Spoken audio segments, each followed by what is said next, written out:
Baiklah, sahabat MS semuanya, berhubung kita menggunakan OBS, itu laptopnya tidak kuat, maka saya beralih menggunakan aplikasi yang lain.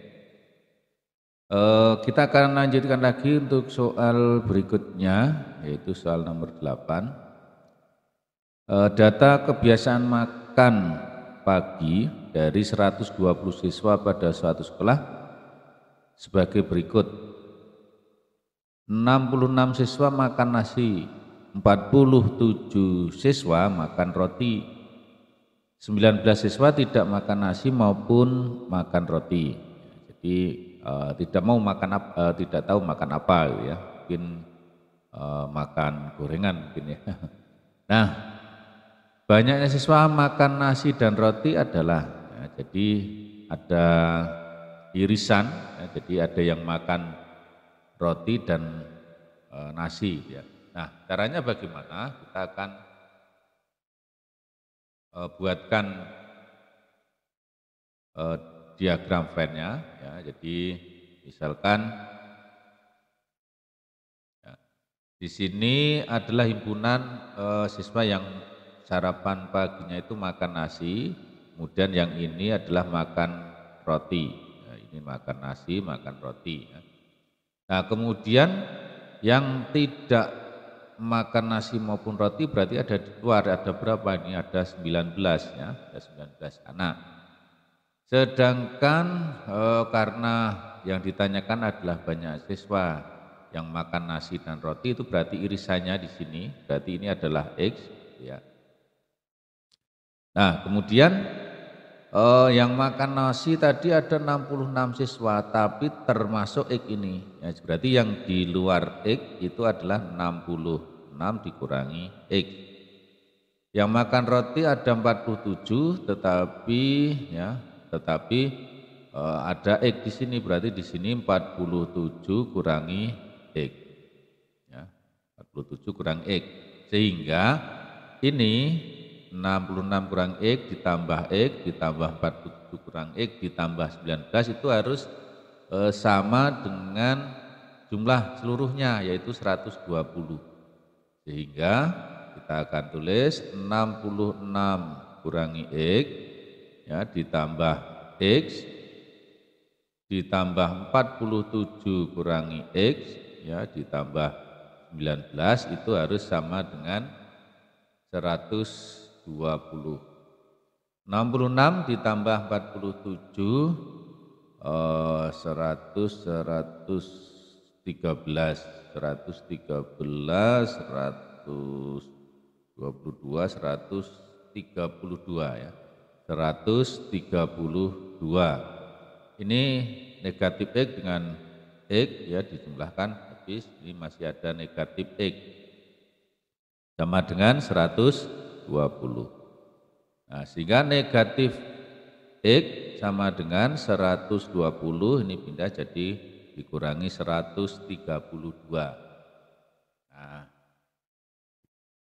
negatif X sama dengan ya 120 dikurangi 132, yaitu negatif 12. Nah, berarti X-nya sama dengan 12. Nah, X ini apa? X ini adalah yang makan nasi dan makan roti ya, irisannya. Berarti ini sudah menjawab ya, sudah menjawab. X-nya itu sama dengan 12, berarti yang makan nasi dan makan roti adalah 12. Maka jawabannya adalah C. Itu ya. Oke, saya kira cukup mudah ya, bisa dipahami. Untuk selanjutnya kita akan lanjutkan soal nomor 9 ya, 9. Nomor 9, domain dari diagram panah berikut adalah domain. Domain itu apa? Jadi suatu fungsi, di sini ada suatu fungsi ya, suatu fungsi dari himpunan A ke himpunan B ya. Himpunan A ke himpunan B, maka ada 3 istilah ya, ada 3 istilah, yaitu yang dinamakan dengan domain. Ya, domain itu adalah daerah asal. daerah asal. Nah, daerah asal adalah ya yang di depan ya, yang di depan ini ya, dari A ke B berarti daerah asalnya adalah himpunan A yang anggotanya berapa? Anggotanya 1, 2, 3, 4 ya. Jadi ini domainnya, yang ditanyakan domain berarti ini jawabannya A. Tetapi akan kita ingatkan kembali juga tentang istilah yang lain yaitu kodomain. Kodomain yaitu apa? Daerah kawan. Nah, daerah kawan itu apa? Ya, daerah kawan adalah ya kawannya A itu adalah B, maka 1, 3, 6. Ini namanya kodomain daerah kawan. Istilah yang lain ada ring. Apa itu ring? Ring adalah daerah hasil. Ya, daerah hasil. Daerah hasil itu yang mana? Yaitu daerah kawan yang mempunyai pasangan. Yaitu berapa di sini? Ya, yaitu 1 dan 6. Nah, ini 3 istilah ini mungkin perlu dipahami ya, dimengerti. Bagaimana bisa dimengerti ya? Baiklah, kita lanjutkan untuk soal nomor 10. Soal nomor 10. Kakak memiliki uang sebesar 90.000 yang terdiri uang pecahan 2.000-an dan 5.000-an sebanyak 30 lembar. Ya, 30 lembar. Banyak uang 2.000-an adalah, ya, jadi banyaknya uang 2.000-an, pecahan 2.000-an itu ada berapa? Di sini akan kita buat ke dalam persamaan. Ya, jadi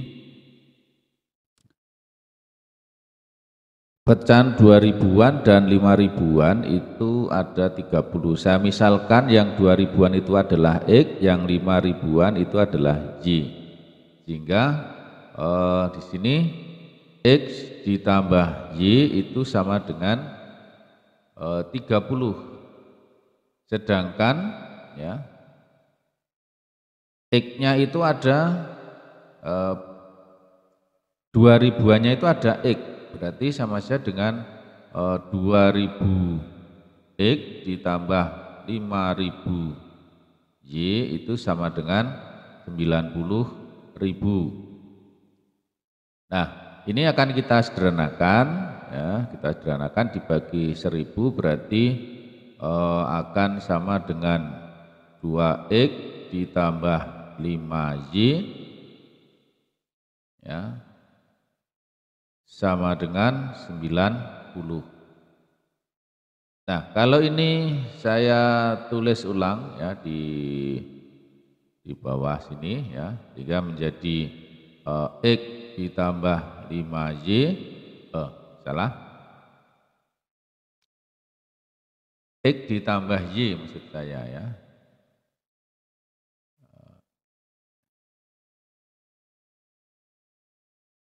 Oke.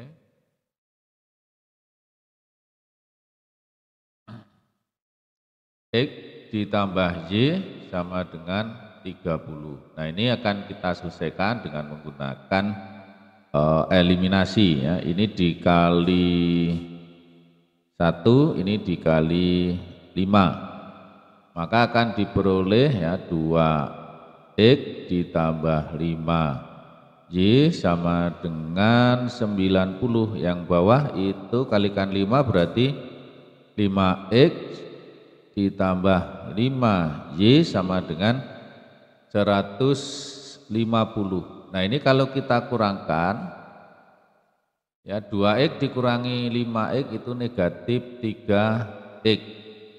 5Y dikurangi 5Y 0, kemudian 90 dikurangi 150 itu negatif 60 ya. Sehingga X-nya negatif X atau langsung aja X gitu ya. X sama dengan ya, negatif 60 dibagi dengan negatif 3, jadi sama dengan 20. Nah, tadi kita memisalkan X-nya itu adalah pecahan 2000-an ya. Jadi pecahan 2000-an itu adalah X, yang ditanyakan adalah banyak uang 2000-an, berarti ketemu ya ini X ya. Jadi jawabannya 20, yaitu D. Nah, ini berkaitan dengan SPLDV ya, sistem persamaan linear dua variabel. Nah, caranya menggunakan eliminasi. Tapi yang terpenting untuk kalian adalah bagaimana menerjemahkan menerjemahkan kalimat cerita ini ke dalam kalimat matematika ya. Baik, saya kira cukup mudah. Kita lanjut lagi untuk soal berikutnya, yaitu soal nomor 11. Selisih umur seorang ayah dengan anaknya 40 tahun ya. Jika umur ayah 3 kali lipat umur anaknya, maka umur anak tersebut adalah, nah, di sini seorang ayah ya, selisih umur seorang ayah dengan anaknya berarti kan ayahnya itu kan lebih tua ya, jelas ya. Nah, misalkan umur ayah itu adalah AY gitu ya, dikurangi umur anaknya yaitu AK, itu sama dengan 40 tahun. Jika umur ayah 3 kali lipat umur anaknya, jadi di sini umur ayah itu sama dengan 3 kali umur anaknya, 3 kali AK.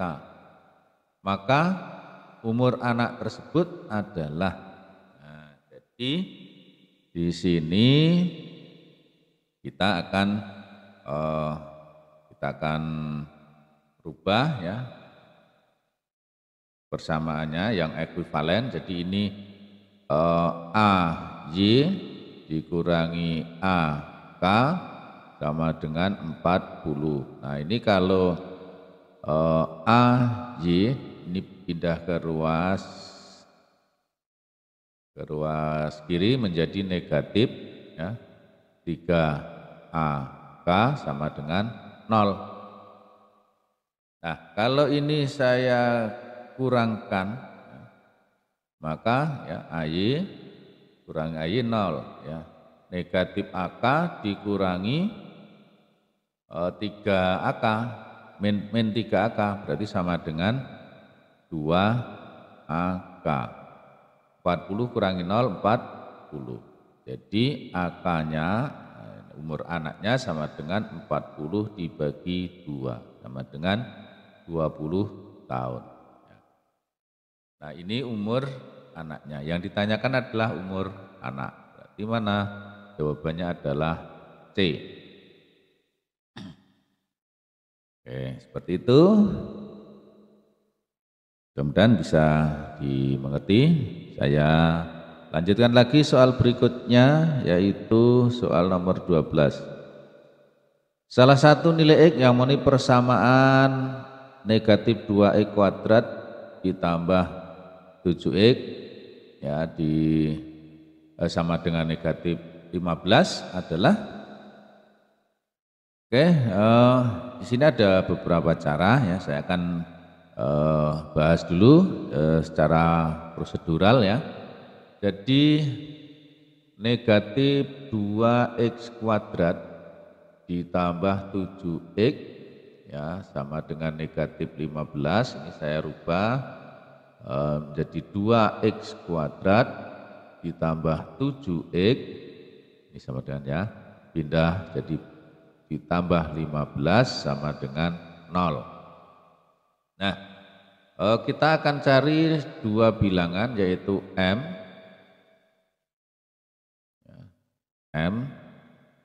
ditambah N itu sama dengan B. B-nya berapa? 7. kemudian M dikali N itu sama dengan ya min 2 dikali 15 yaitu negatif 30. Nah kan kita cari M dan N-nya berapa? Ya, M sama dengan berapa, N sama dengan berapa. Kalau negatif 30 itu bisa 15 kali negatif 2 atau negatif 15 kali 2. Tapi kalau dijumlahkan itu 13 dan negatif 13 bukan ya. Kalau misalkan 30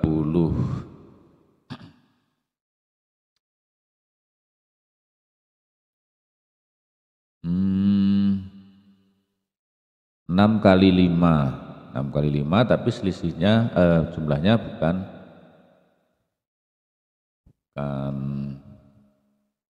7 ya.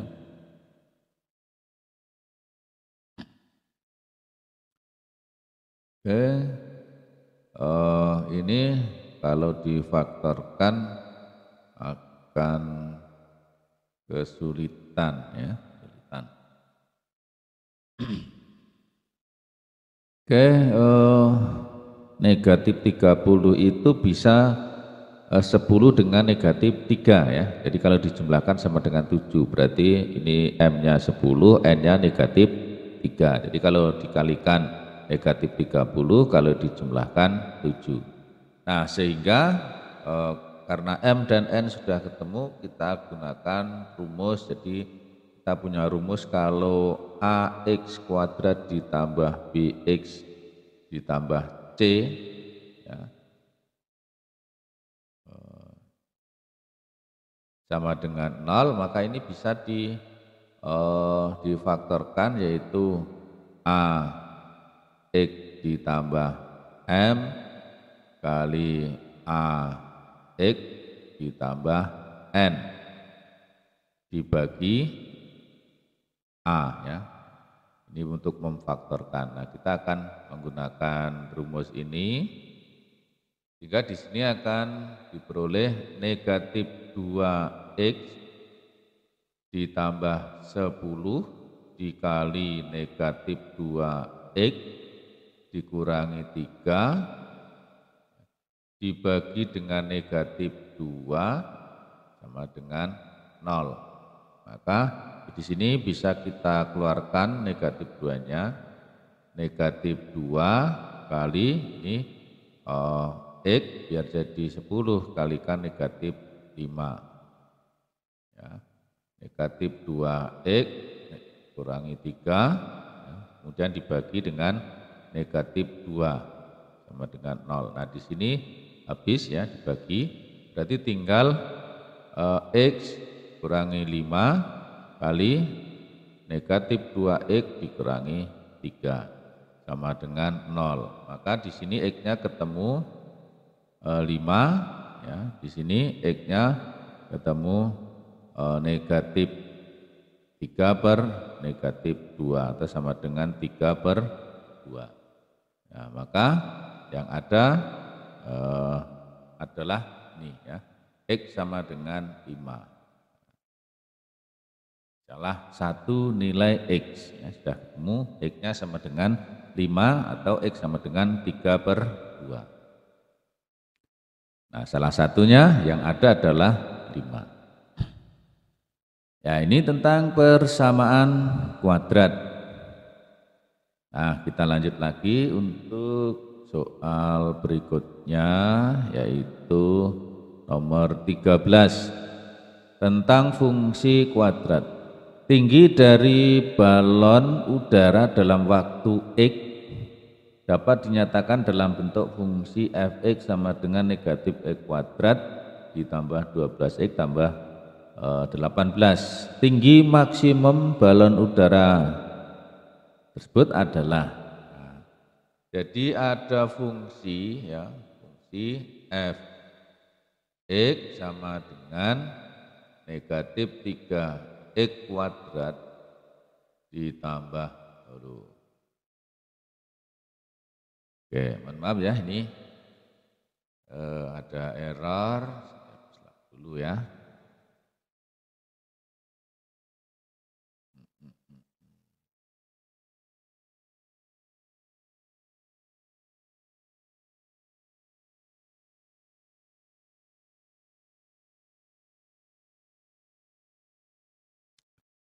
Oke, ya, jadi fx sama dengan negatif 3x kuadrat ditambah 12x ditambah 18. Nah, kemudian kita akan mencari fx maksimum. Ya, jadi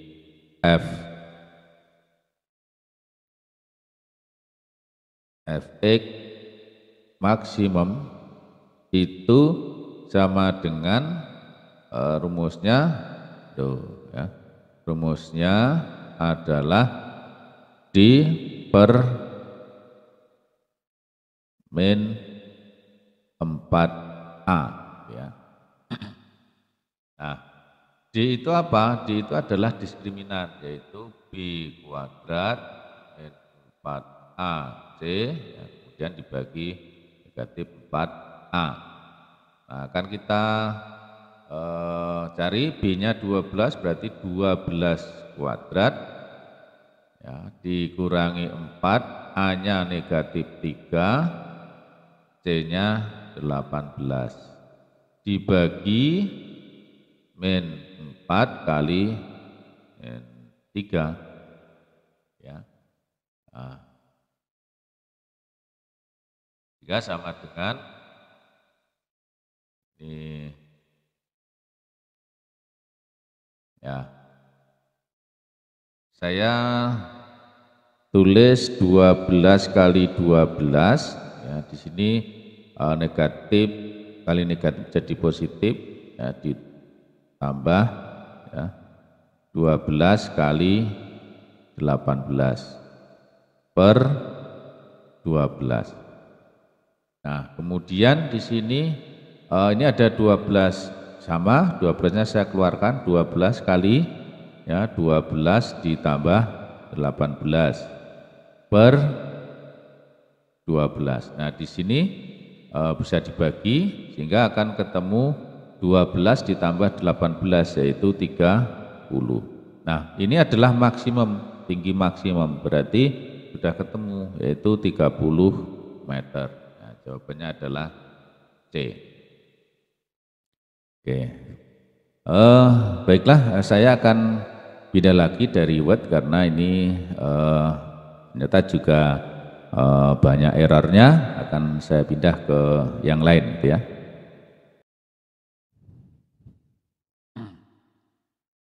Baik, saya akan gunakan yang lain. Di sini ada Epic Pen ya. Saya coba mudah-mudahan tidak error ya. Nomor 14, jika titik A negatif 2,5, kemudian B-nya 0,3, C B, negatif 4, ini segaris ya, titik T ini dilalui oleh sebuah garis yang sama. Maka nilai P adalah, nah kita akan mencari gradiennya ya, tentunya gradien itu akan kita peroleh dengan mengambil dua buah titik ya. Jadi kalau kita ambil dua titik sembarang pada garis, itu kita akan bisa cari gradiennya ya. Jadi gradiennya itu bisa M sama dengan YB dikurangi YA per XB kurangi XA, bisa juga sama dengan YC kurangi YA ya, per kok YC maksud saya, YC XC dikurangi XA. Nah, ini akan sama nilainya. Nah, YB itu 3 dikurangi 5 dibagi XB-nya itu 0, XA-nya negatif 2.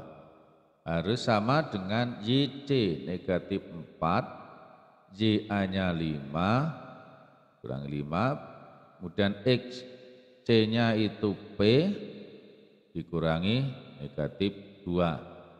Di sini negatif 2 per 2 sama dengan ini negatif 4 kurangi 5 itu negatif 9 per P ditambah 2. Nah ini sama dengan negatif 1. Ya, jadi ini negatif 1 sama dengan min 9 per P ditambah 2. Nah, kemudian ini kita kalikan di sini menjadi negatif 1 kali P ditambah 2 sama dengan negatif 9. Dikalikan negatif P, dikalikan negatif 2 sama dengan negatif 9. Jadi negatif P itu sama dengan ini pindah jadi plus negatif 7. Nah, karena negatif P sama dengan negatif 7, maka P-nya sama dengan 7. Nah, sudah ketemu P-nya ya, jadi D. Nah, seperti ini saya kira bisa dimengerti ya. Nomor 14. Nah, sekarang kita lanjutkan untuk soal nomor 15. Ya, ini kita hapus dulu karena menggunakan epic pen ini nanti kalau ya, jadi kalau kita geser itu tidak hilang ya.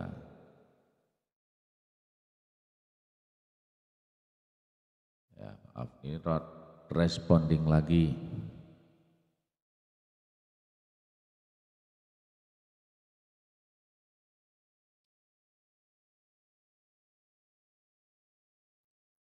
Baik, saya akan gunakan yang lain. Di sini ada epic pen ya. Saya coba mudah-mudahan tidak error ya.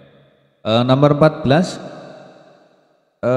jika titik A negatif 2,5, kemudian B-nya 0,3, C, B, negatif 4, ini segaris ya. Titik T ini dilalui oleh sebuah garis yang sama.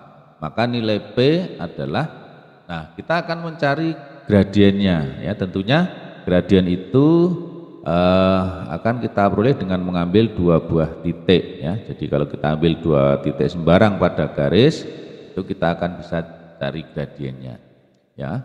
Jadi gradiennya itu bisa M sama dengan YB dikurangi YA per XB kurangi XA, bisa juga sama dengan YC kurangi YA ya, per YC maksud saya YC XC dikurangi XA. Nah ini akan sama nilainya ya.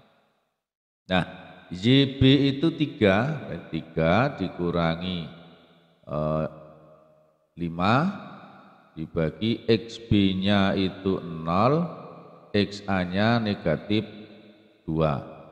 Harus sama dengan YC negatif 4, YA-nya 5, kurangi 5, kemudian XC-nya itu P dikurangi negatif 2.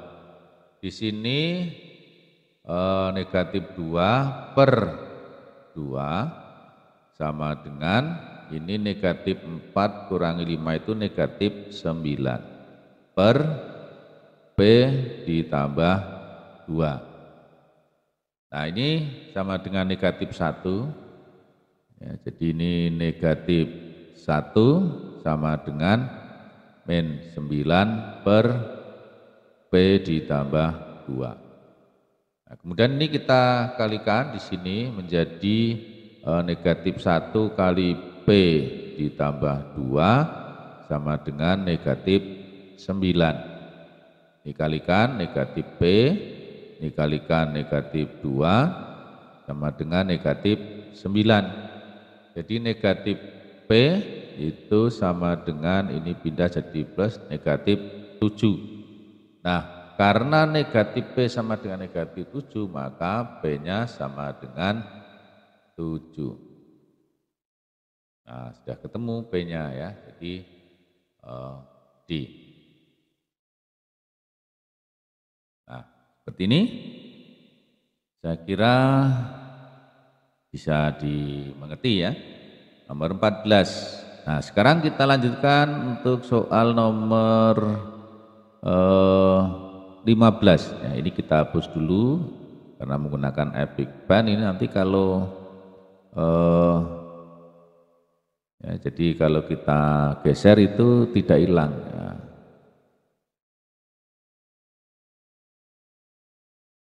Ya, maaf ini not responding lagi.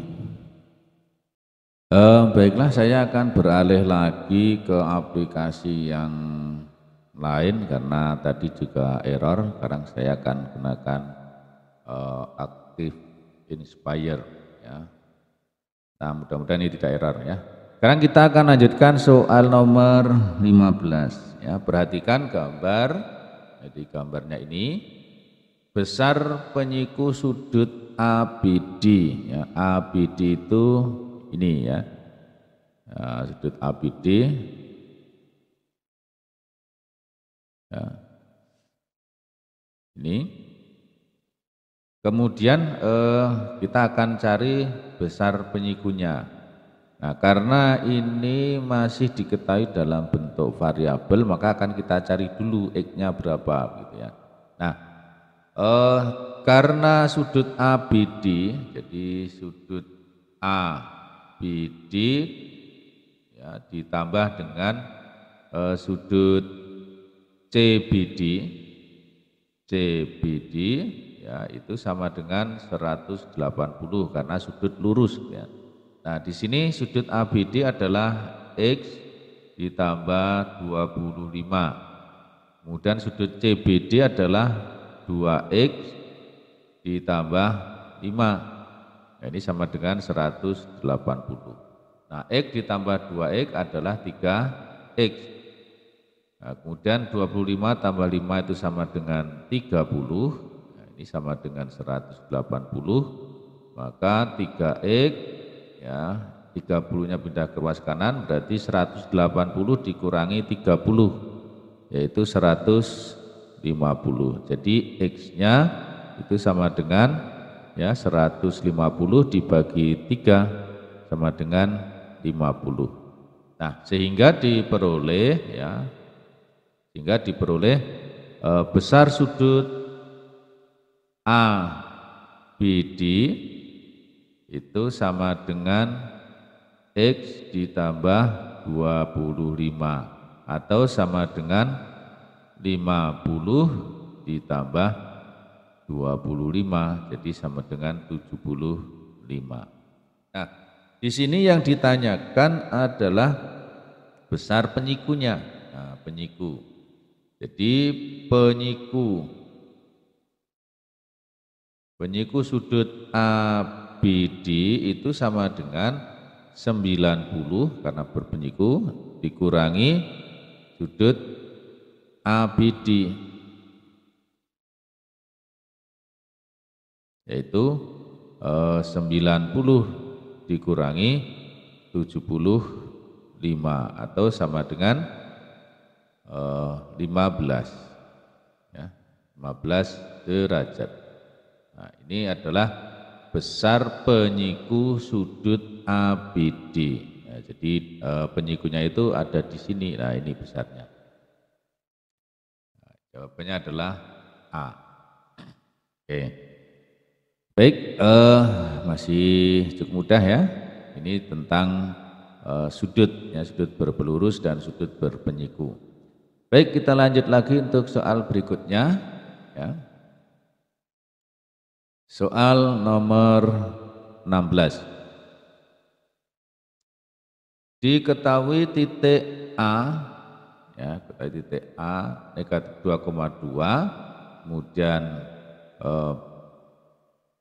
B itu 0,4, C-nya 4,4. Nah, kemudian agar ABCD merupakan jajaran genjang, maka koordinat titik D adalah, nah, kita akan buat garis ya. Jadi sumbu koordinat maaf, ya, sumbu koordinat, ya.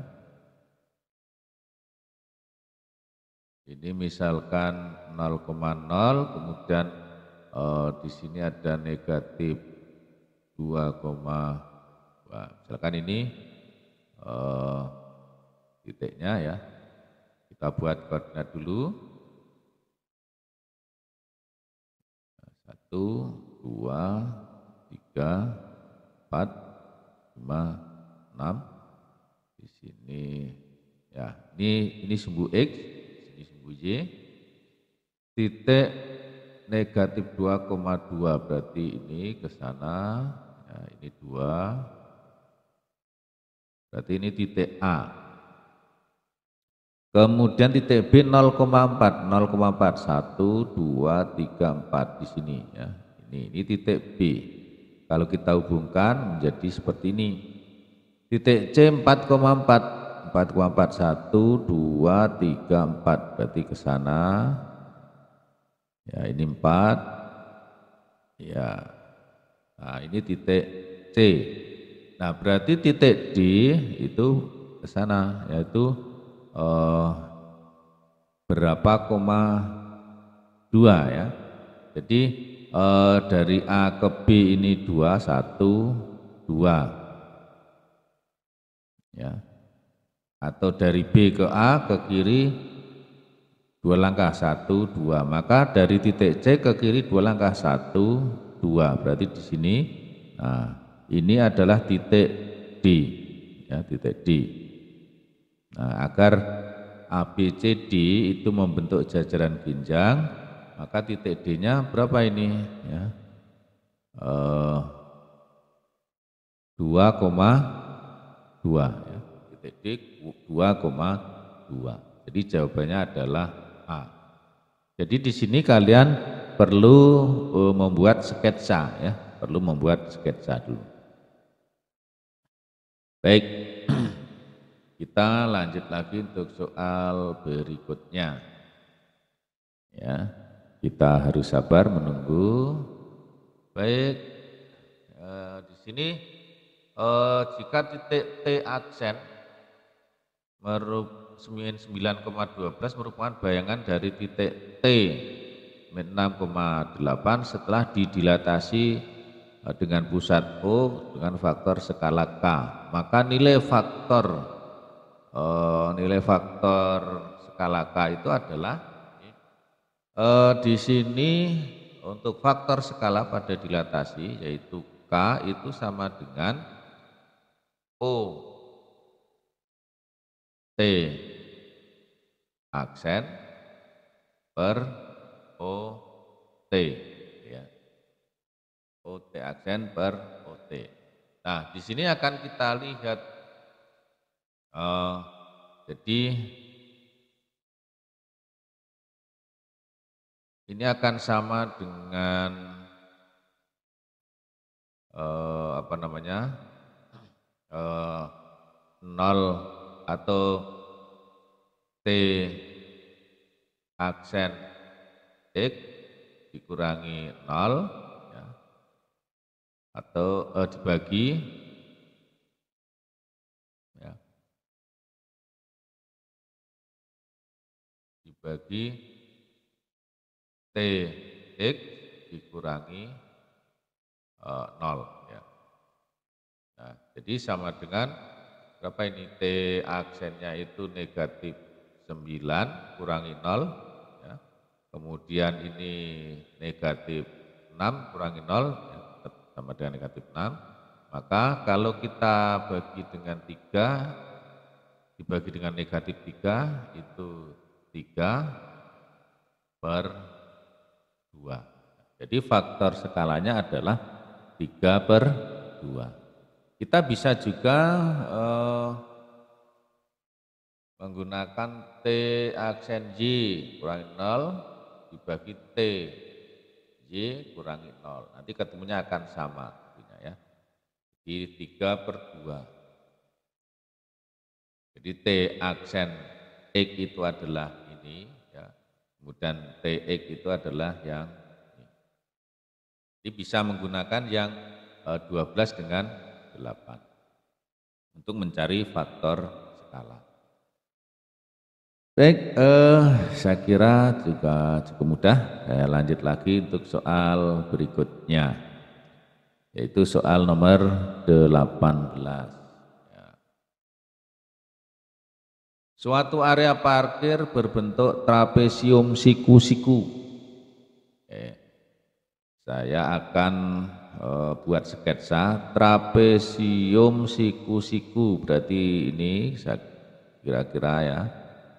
Kemudian ini sisi sejajarnya 10 meter dan 25, berarti ini 25, di sini 10. Sedangkan jarak keduanya 8, berarti ini 8. Pada sekeliling area tersebut dipasang pagar dengan biaya pemasangan Rp30.000 per meter. Maka biaya pemasangan pagar seluruhnya adalah, berarti kita akan mencari kelilingnya dulu ya. Ini kita belum tahu, maka akan kita cari ya dengan menggunakan garis bantu. Ini 8, karena ini 10 berarti di sini 15. Nah, kita masih ingat triple Pythagoras, kalau ada 8, 15, yang satunya berapa sisi miringnya? Yaitu 17. Atau dengan menggunakan Pythagoras itu juga bisa ya.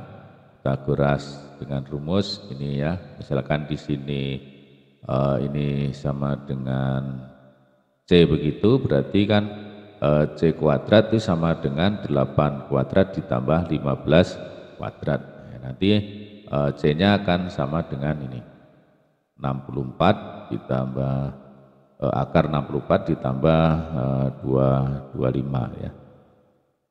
Nanti akan ketemu akar 289. Nah, ini sama dengan 17 ya, sama. Nah, berarti kelilingnya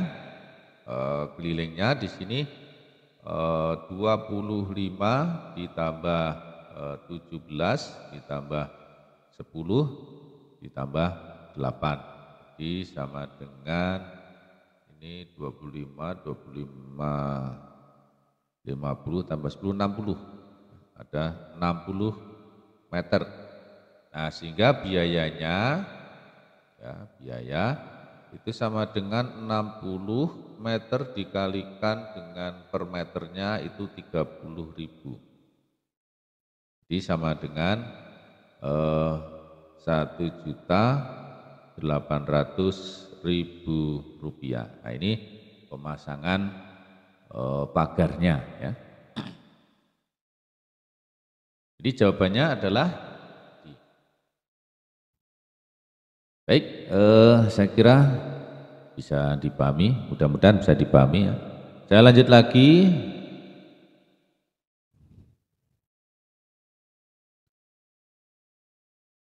Ya. Berikut ini adalah ukuran panjang sisi-sisi segitiga.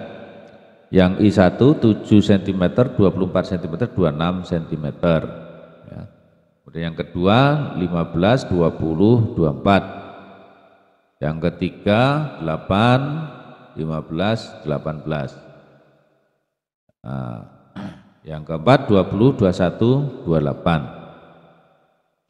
Nah, di sini yang ditanyakan adalah yang termasuk yang dapat membentuk segitiga tumpul. Jadi kita ingat bahwa jika ABC itu sisi segitiga, ya, sisi segitiga dengan C terpanjang ya, atau terbesar, maka jika A kuadrat ditambah B kuadrat itu sama dengan C kuadrat, itu berarti segitiganya adalah siku-siku ya, siku-siku karena memenuhi teorema Pythagoras.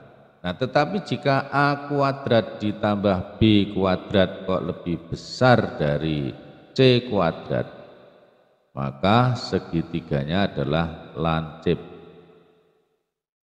Tetapi kalau A kuadrat ditambah B kuadrat lebih kecil dari C kuadrat, maka segitiganya tumpul, ya, tumpul. Nah, kita akan cek satu-satu ya. Kalau kalian ingat tentang triple Pitagoras 7, 2, 4 itu pasangannya berapa? 25 kan? Nah, 25. Nah, ini 26 berarti lebih besar dari 25. Berarti ini kita bisa simpulkan sebenarnya ya kalau kita hafal triplenya ya. Ini berarti tumpul ya. Berarti tumpul. Nah, kalau tidak percaya kita akan uji ya. Jadi yang I1 7 kuadrat ditambah 24 kuadrat. Ya, 7 kuadrat itu 49. Kemudian 24 kuadrat itu 24 kuadrat itu 576. Nah, ini akan sama dengan saya akan gunakan kalkulator biar cepat ya. Jadi 49 ditambah 576 itu sama dengan 625 ya, 625. Sedangkan kalau 26 kuadrat ya itu sama dengan berapa ini ya? 26 kuadrat yaitu 676. 676. Nah, di sini ternyata tidak sama. Jadi bahwa 7 kuadrat ditambah 24 kuadrat itu lebih kecil dari 26 kuadrat. Nah, kalau lebih kecil ini yang mana? Tumpul. Berarti ini tumpul, yang ditanyakan adalah tumpul, maka ini betul ya. Nah, nomor 1 betul. Kalau nomor 1 betul berarti ini pasti salah karena tidak ada nomor satunya. Maka kita akan cari nomor 2. Kalau nomor 2 betul berarti nanti jawabannya A. Kalau nomor 2 salah berarti jawabannya B. Nah, saya akan cari yang nomor 2 yaitu 15 kuadrat ditambah 20 kuadrat itu sama dengan ya 225 ditambah 400 sama dengan 625. Nah, sekarang 24 kuadrat ya, itu adalah 576. Nah, ini berarti bahwa 15 kuadrat ditambah 20 kuadrat itu lebih besar dari 24 kuadrat. Ini berarti segitiganya lancip. Nah, berarti ini salah. Nah, kalau salah berarti pastilah ini salah. Berarti jawabannya adalah B. Nah, ini adalah suatu trik ya, suatu trik untuk mengerjakan soal biar lebih cepat. Baik, saya kira bisa dimengerti ya. Saya lanjut lagi untuk soal berikutnya yaitu soal nomor 20. Ya, kita tunggu masih not responding. Nah, ini nomor 20. Di sini sisa barang di suatu gudang pada akhir bulan tertata seperti gambar berikut. Ya, jadi di sini karena ini ada 2 dan ini di depannya 1, ini depannya 1, berarti ini ke depan itu 4 ya, 4. Berarti ini semuanya ada 4, 1, 2, 3, 4. Nah, kemudian yang akan terlihat lagi ini terlihat 1, 2, 3, ada 3, ya 3 semua. Iya. Berarti terus yang ini ya 1, ini 2, 3. Ya, ini 1, 2, 3. Berarti masih 3 semua. Berarti yang terakhir 1, 2. Nah, berarti kalau ini berarti ya jawabannya adalah A ya. Jadi ini 4, 3, 3, 3, 2. Ya, 4, 3, 3, 3, 2. Berarti jawabannya adalah A. Nah, ini adalah cara memandang karena dilihat dari atas. Dilihat dari atas. Baik. Mungkin ini dulu, nanti akan kita lanjutkan ke video berikutnya ya, biar tidak terlalu panjang ya, tidak terlalu lama videonya. Maka untuk sementara kita sampai nomor 20 terlebih dahulu ya. Jangan lupa bagi yang belum subscribe untuk klik subscribe, bagi yang belum nyalakan loncengnya silahkan dinyalakan biar nanti saya tidak perlu memberikan alamat linknya agar kalian bisa mendapatkan pemberitahuan atau notifikasi kalau saya sudah mengupload video selanjutnya ya. Jadi subscribe itu penting karena subscribe itu juga gratis ya, tidak bayar. Baik, sampai di sini dulu saya akhiri. Wassalamualaikum warahmatullahi wabarakatuh.